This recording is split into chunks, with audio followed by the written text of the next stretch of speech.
the show. As you may recall, Democrats were dealt a mild setback in the November elections. Since then, there's been one word on their lips. No, the other word. We talk about the resistance. The resistance. We will resist him. We resist. The committed resistance. The resistance.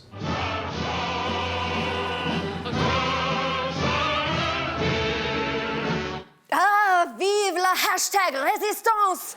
Mieux vaut tard que jamais. Let's check in and see how they're doing. They're marching, that's good. Ooh, protesting at airports, yes. More marching, gosh, I'm surprised Lululemon hasn't come out with a line of $200 protest leggings. Oh, yeah, they just did. The hashtag resistance are even learning their congressmen's names. Anger erupting at political town halls across the country. These explosive town halls have put Republican lawmakers on the defensive. It's similar to the reception other Republicans have gotten at home, including Jason Chaffetz of Utah. Poor Jason Chaffetz was so spooked he had to run back and hide in the pouch where he lives with his possum family. Of course, some people are saying Barack Obama is secretly orchestrating these town hall protests when he's not busy spying on Donald Trump through the science oven. The town hall protests are getting President Trump's attention. Late today, he tweeted, quote, "The so-called angry crowds in home districts of some Republicans are actually, in numerous cases, planned out by liberal activists. Sad!" exclamation point.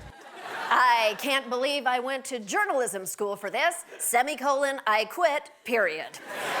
Actually, liberals are taking their cue from the Tea Party. You know, the people we called a bunch of dumb losers back in 2009, right before those losers won 25 state houses and gerrymandered Democrats out of power for a decade in spite of all our sick burns. But the two movements aren't quite the same. While smug Democrats can brag they're better at spelling, they fall short in one area that is slightly more important. It's election day in LA County. People in Los Angeles re-elected Mayor Eric Garcetti, and the turnout for this mayoral election appears to have hit an all-time low. As of 7 o'clock tonight, turnout has been posted at just under 12%. 12%? That's less than the percent of Los Angeles that turned out to audition for the Mr. Belvedere reboot. What the shit, Angelinos? Were you too busy periscoping your avocado toast from the set of your web series to ensure that this guy, an actual candidate for mayor, didn't wind up in charge of your city? Where were you? I don't know. It may be some people were satisfied and stayed home. It may be that others forgot this was the election date. Well, maybe they didn't get the memo because it wasn't pinned on a beautiful celebrity's pelvic bone. How many turned out for the LA Women's March a few weeks earlier? Estimates of 500,000, as high as 750,000. We may never know for sure how many came out. The big question, though, what impact it will have outside California. Well, none if you don't vote, you ding-dongs. It's not enough just to yell your opinions. That's my job. You need to vote. Remember a month after Trump's victory when Democrats had a chance to reduce the Republican Senate majority by getting out the vote in the Louisiana runoff? How did that go? Well, in the U.S. Senate race, Republican State Treasurer John Kennedy beat Democratic Public Service Commissioner Foster Campbell. Voter turnout across the state was at an average of just 29%. Okay, the other 71% of you better have been at a jazz funeral. Now, I am not saying Democrats haven't had any wins. Democrat Stephanie Hansen won by a lot, and that is very consequential. It keeps the Delaware Senate in Democratic hands. Whoopee! Dems won the state Senate in a minuscule blue state where Joe Biden is worshipped as a god. Please, stop. It's too much winning. I can't take it.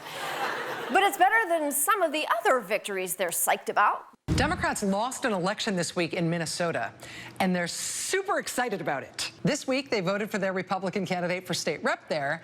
She didn't win by 30 points like Donald Trump did. She only won by 6.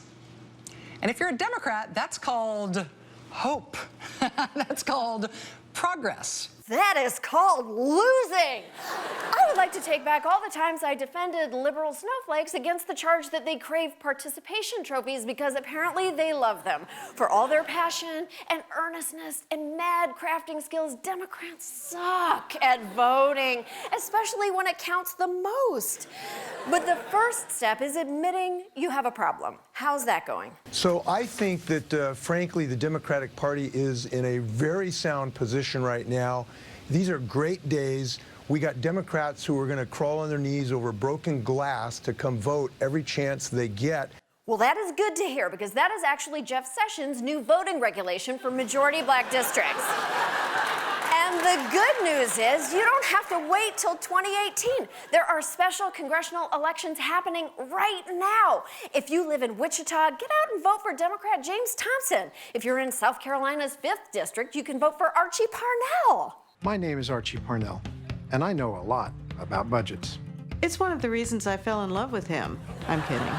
I fell in love with him because he has a 12-inch cock and knows how to use it. Hey, Montana! If 6 or 7 of you get out to vote, you could elect Democrat Rob Quist as your only congressman. He supports a national gun registry, socialized health care, and the implementation of sanctuary cities in Montana. I didn't know they'd implemented cities in Montana. Oh my God, is Montana in danger of becoming too urban?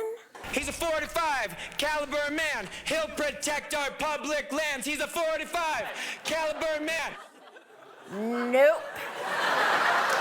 And then there's the Georgia 6th, a well-off suburban district that's been trending more Democratic lately, but only in the way that your grandma is trending less homophobic because she thinks Cam and Mitchell are funny on Modern Family. They've got a ways to go. But Democrats think John Ossoff may have a shot, and apparently so do Republicans because they spent at least $12 on this attack ad. Ossoff wasn't exactly fighting against terrorism. He was fighting against restrictions on cake parties, dressing up with his drinking buddies and pretending to be Han Solo. I'm Han Solo, Captain of the Millennium Falcon. Sorry, Johnny, but the truth strikes back. Ossoff likes beer and Star Wars? Man, fuck that guy. So pull on your Lululemon voting pants #resistance. There's only about a 30% chance this omnishambles of a president will impeach himself by mistake. Otherwise, it will take a Democratic Congress. And I'm afraid you can't crochet one of those. Actually, that is adorable. Can I buy one on Etsy? Yes, I can. We'll be right back.